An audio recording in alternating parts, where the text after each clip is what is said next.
Day 7. It's almost done. It's 11:21. In other words, it's been 167 hours and 21 minutes without food or water. I'm gonna read a few things, go over some notes. I'll walk over to the scale. I'll show you my urine for the day, and I'll end this video. I'm not gonna read too much.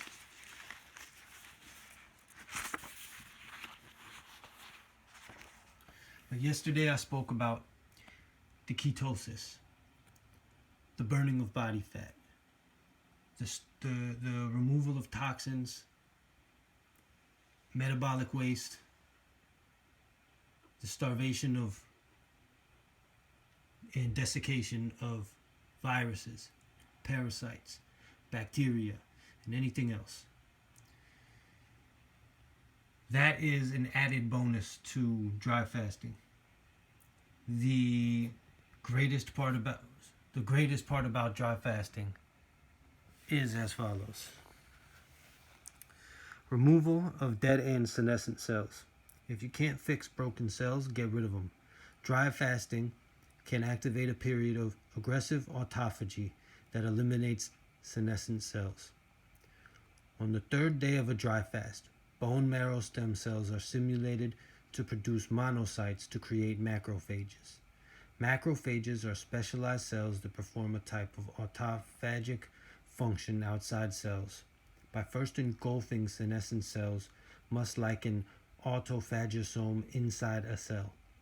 Once inside, the macrophage, the UPS, and CMA break down the senescent cell into small bits that are directly transferred into lysosomes. Once inside the lysosome, they're rapidly degraded in only 5 to 10 minutes. Sorry, I don't mean to show my leg, but I gotta get on the scale. And I gotta hold the book. It's been a while since I consumed anything. Cellular dysfunction equals age reversal. Starvation, stress, exercise, cold showers, and hunger can activate nicotinamide mononucleotide and nicotinamide riboside to make NAD+, that is needed to activate sirtuins. NAD+ activates sirtuins. Activated sirtuins stimulate the BER pathway to remove the methylation markers left at the DNA repair sites. Once these artifacts of repair are removed, it allows the DNA code to once again tightly re-spool onto the histones. This reestablishes the tight control of the exact protein codes exposed during transcription, to enable an eye cell or a liver cell to restore youthful protein code synthesis. This is a prerequisite for extending lifespan. The results in the return of youthful cellular function. This repair capability is built into us, but this level of system-wide restoration is never activated unless you deliberately stop eating for a period of time. Very simply, if you eat every day of your life, deep system repair isn't activated and bad outcomes become inevitable.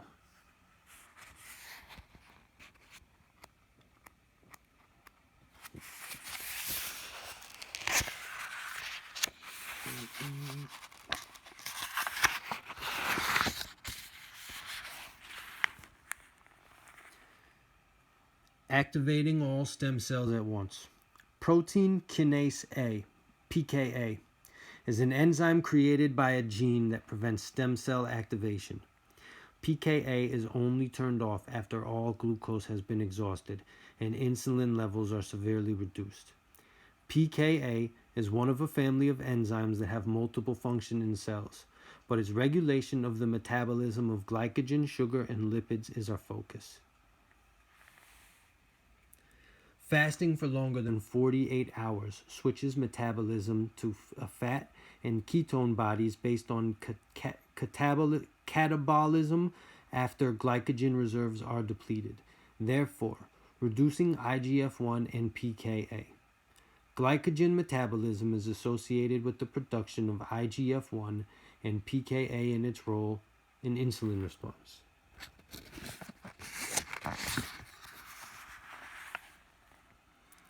After pKa is removed from the bloodstream, stem cell proliferation is signaled, stimulating the asymmetric division phase in the stem cell niches. Adult stem cells begin to divide, creating a daughter cell and its own replacement stem cell. The replacement stem cell is left in the niche. The daughter cell goes into symmetric division, creating two identical cells that divide again to create 4 transit amplifying cells. A phase in between stem cells and differentiation. These cells then divide again and transform into 8 progenitor cells, cells that have achieved the potential to differentiate into any cell in their organ niche. The progenitor phase takes 5 days after reaching ketosis. Therefore, dry fasting for 7 days or longer gives all the adult cells the time they needed to wake up and divide enough times to flood the system with progenitor cells.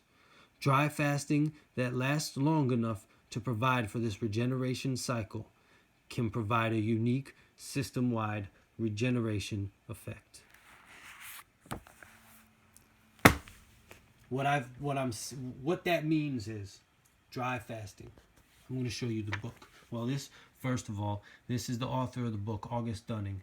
He worked with NASA to figure out a way to prevent the astronauts from suffering from atrophy. He's not a doctor.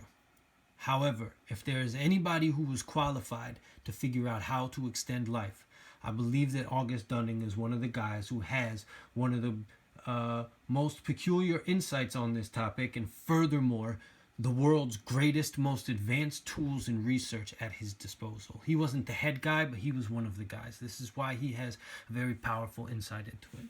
I'll show you the cover while I talk for a second. This fasting, turning off the protein kinase A, allows the body to take the stem cells that we were born with, the stem cells and the abundance of stem cells that signify and proliferate youth, but deteriorate over time. This 7-day dry fast allows us, in layman's terms, to increase our stem cell count. Therefore, and one thing that I chose not to read about was DNA methylation. So I have been around the sun X number of times, but if a scientist tests my DNA for its methylation marker, it's going to say that I've been around the sun less times. So I ask you, what is youth? The number of times that we have been around the sun, or the age of our DNA and its ability to successfully replicate? I'm going to repeat a saying that I have said for maybe the last 10 years.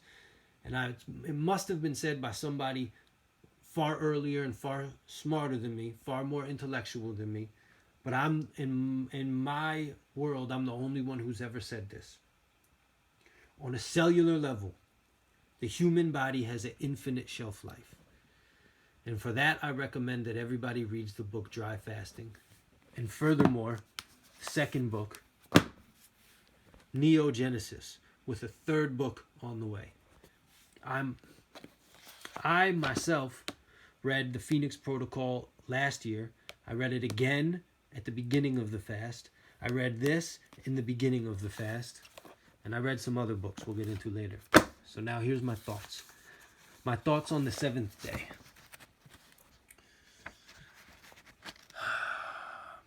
Okay. Fasting. What to expect for fasting, for those of you who want to replicate this. Here's what I'll have to say.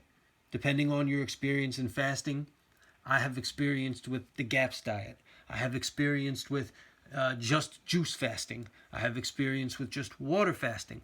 I think my best juice fast was like 4 or 5 days. I had terrible headaches. My best water fast was about 9 days. Again, lightheaded, a little bit of headaches. I do not recommend water fasting. Let's get into this. So, hard fasting, even for 1 day, is not recommended if you're an athlete or you do landscaping, it just won't work. The organs will shut down, you will bleed from the inside out, and you will die. If you are an athlete or a landscaper and you want to fast while your working season is done, if you want more health there are things that I can recommend that I myself have done. For example, water fasting. I don't call it water fasting anymore. I call it cleansing, meaning giving your digestive system a break. A water fast. 36 hours maximum, maybe even less, depending on the season and depending on your health. But there is definitely merits to waking up one day and whether you're working or whether you're going for a run and saying, you know what, today I'm just going to drink water.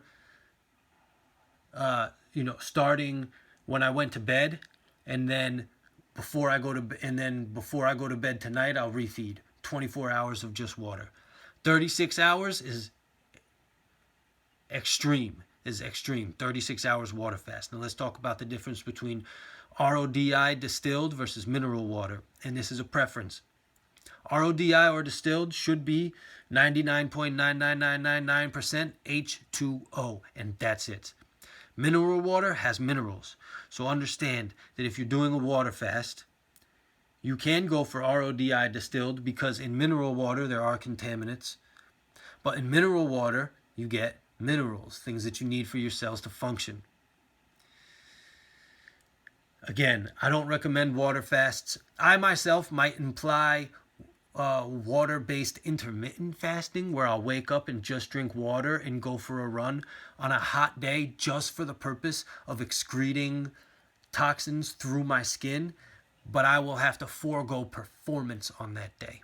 Same thing goes for landscaping. If you want to wake up and you just want to sweat it out, understand this. The work is not the goal, because if you focus on the work as opposed to your health, it can put you in a bad position. Juicing, veggie, and fruit cleanses. These are actually very fun.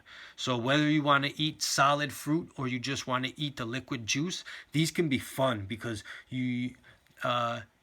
the brain needs the sugar to survive, and so it will do so. But again, it's like the water fast. Don't do it for too much. When you abstain from these healthy fats and these healthy proteins, it can have very bad effects on the body. There was a case that happened, I think it happened earlier this year, where a mother tried to feed her baby, her infant, her toddler, I forget the age of it. She was feeding it just liquid fruits, and the baby died because it didn't have enough complex carbohydrates, it didn't have enough protein, didn't have enough fat. So with the juice, veggie, and fruit cleanses, be careful. It's not doing everything that people say it does.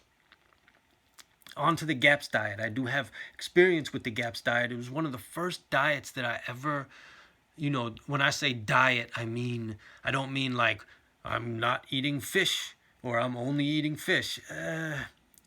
Okay, I guess pescatarianism is a diet, but GAPS diet was one of the extreme forms of liquid, of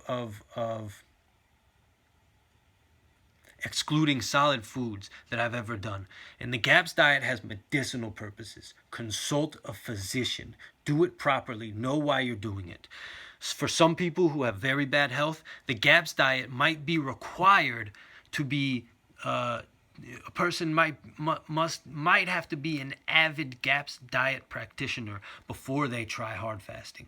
Again, I recommend you consult a physician. Not any physician, a physician that will listen to you and respect not only your opinion, but the work of the research. And again, for example, myself, somebody who has actually done this. My experience with dry fasting. Okay, the first thing, I don't have it written down here, but the first 2 to 3 days, as with every fast, are going to be tough. There's going to be slight nausea. There's going to be slight headaches, energy loss, confusion. This is the body switching over from glucose. This is the body getting rid of toxins, and so on and so forth. As for dry fasting in late day 4, 5, 6, and 7, insomnia. The insomnia kept getting worse, and it wasn't a bad insomnia. It was, my body is tired, my body is exhausted, but my brain is zooming, and I don't know what to do. because of the fasting, my heart rate is up. And so resting was difficult. Okay? Here's what I did. I read like a madman.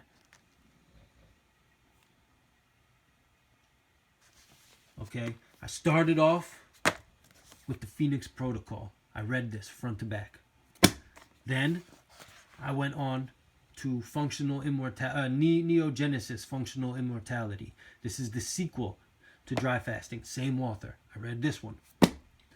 Then I was approximately a third of the way through this book, Plant Paradox. I finished this one. There's good research in this book, but I do not recommend it. I do not recommend following the advice of this book. If there are books that somebody wants to follow, first of all, this book is quite possibly the most fantastic book. I finished this in less than 24 hours from getting it. And when I got halfway through this book, I decided to read and purchase another book in the series, Life Changing Foods. And I'm only... It arrived on my doorstep a few hours ago. I'm about this far into the book. And I've already ordered the next book, which is, I think it's called The Morning Cleanse. This was another book that I picked up, Lemons and Limes. When I tell you that I read like a madman, I felt like I was speed reading. My cognitive function is the best that I think I've ever felt it. The issue was with the insomnia. Okay, I read and I cleaned. I cleaned like a madman. I cleaned my entire bathroom, first with a rag and then with a toothbrush. I reorganized all my clothing drawers. I went through clothes. I reorganized my desk. I reorganized my room. I reorganized everything. Okay, I have plants. I tended to my plants. If I recommend anything to anybody who wants to dry fast, get plants and tend to plants. It's very therapeutic. It's a little bit torturous having to water the plants, but it provides, it builds fortitude.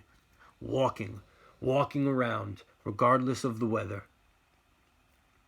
That was the one activity that I could do. It was the one activity that kind of helped curb my insomnia, because after a walk outside in the cold, I took a hot shower. I laid down. As long as I could get my heart rate to decrease, then I could sleep for an hour, wake up refreshed, and start reading again. So it was a constant cycle of sitting down to read. That was my main goal. When my body would get restless and uncomfortable, I would get up and walk around. I would clean. I would tend to plants. I would sit on the computer. I would go on the dry fasting forums and talk to some of the people. Dry fasting at Reddit. Meanwhile, playing the videos from the Phoenix Protocol YouTube channel. And then when my back got tired from sitting, I would go lay down and start reading again. The other thing that I did that helped me in the final days of the fast, or it's wintertime here. If it was a different season, driving to the beach. The beach happens to be 30 minutes away from me. It's very comfortable to get in a car and drive for 30 minutes, go take a 30-minute walk on the beach, get in the car and drive for 30 minutes, take a shower, lay down and rest.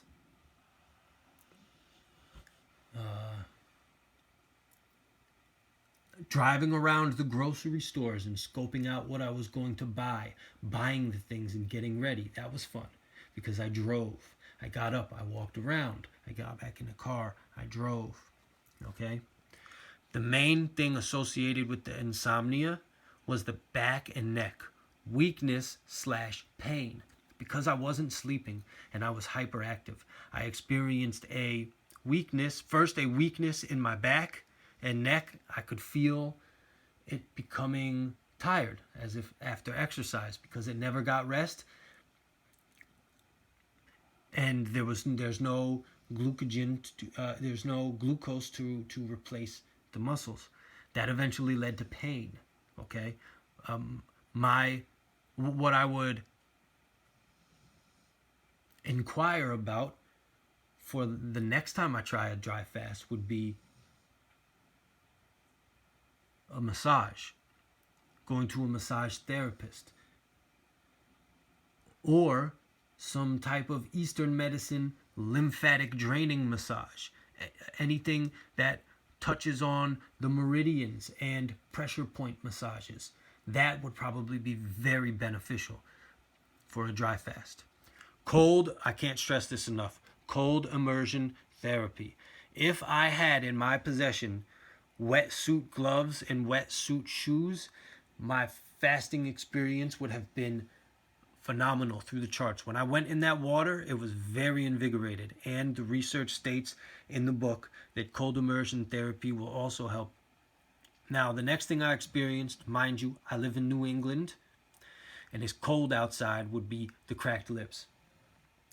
So when I was in the shower, some people might want to bathe. I simply took a shower. It was more convenient. It was more at the ready.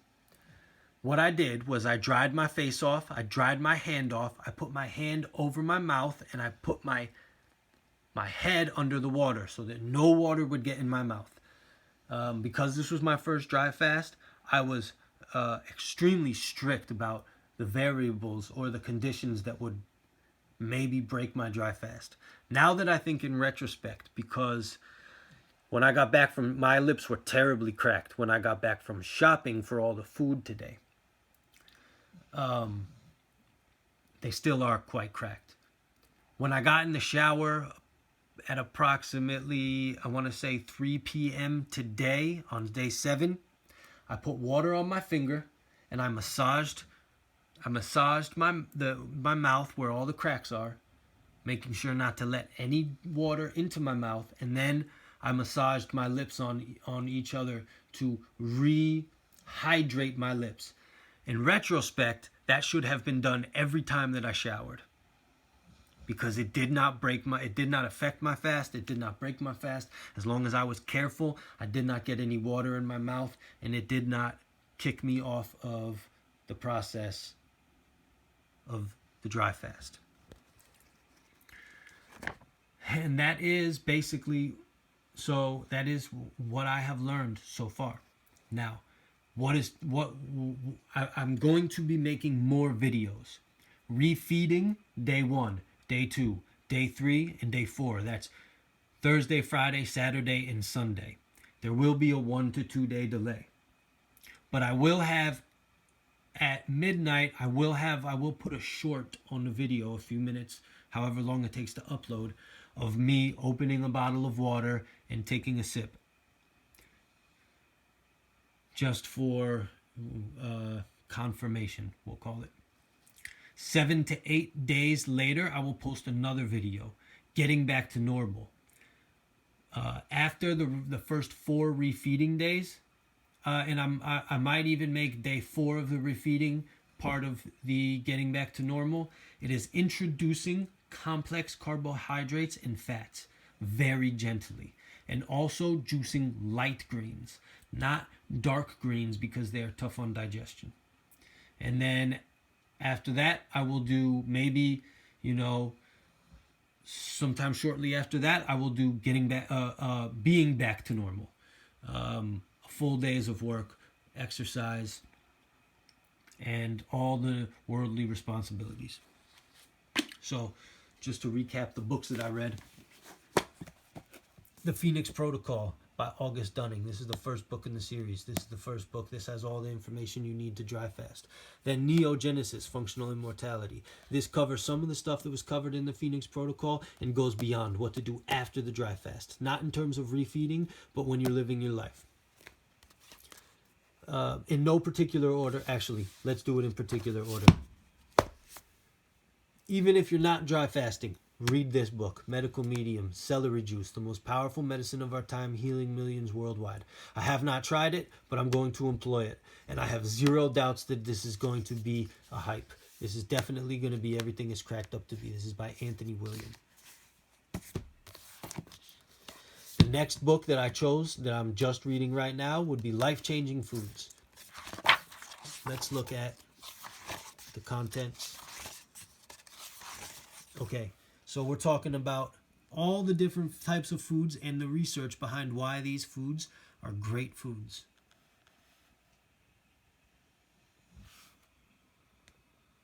Anybody who likes potatoes, who doesn't bash potatoes is a great man in my book, or woman. Herbs and spices, wild foods. This is why I like this book. And then the next book that I purchased was Morning Cleanse. So far, this book I like. I have a feeling I'm going to like the next two books. Now, another book, it's a very easy read. Save Your Life with The Phenomenal Lemon and Lime, Becoming pH Balanced in an Unbalanced World by Blythe Ann, PhD. Okay, let's take a walk to the scale. First, we'll look at the urine.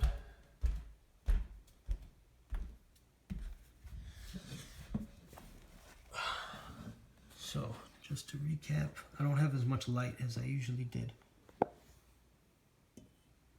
Day 3, day 4, day 5, day 6, day 6, cloudy with the slag on the bottom. Day 7, cloudy with the slag on the bottom. Let's get an official check-in. I mean, wow, it's probably about 9:45 now. This video's going on 26 minutes. It's almost 9. It's almost 11:50. Wow, I'm 10 minutes away from water.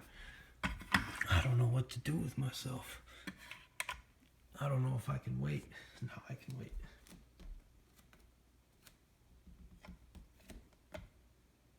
Final count, 169.4 pounds. That's a loss of 20 pounds in 7 days. 13.1% body fat. I think that's a loss of 3.5% body fat. Water is up. BMI 21.7, bone 8.0. I am going to be stepping on the scale for the next refeeding days. But like I said, it's going to be a 1 to 2 day delay. Right now I'm just going to relax. I ran a marathon. I need to rest and hydrate. Stay tuned for the instructions on that one and the short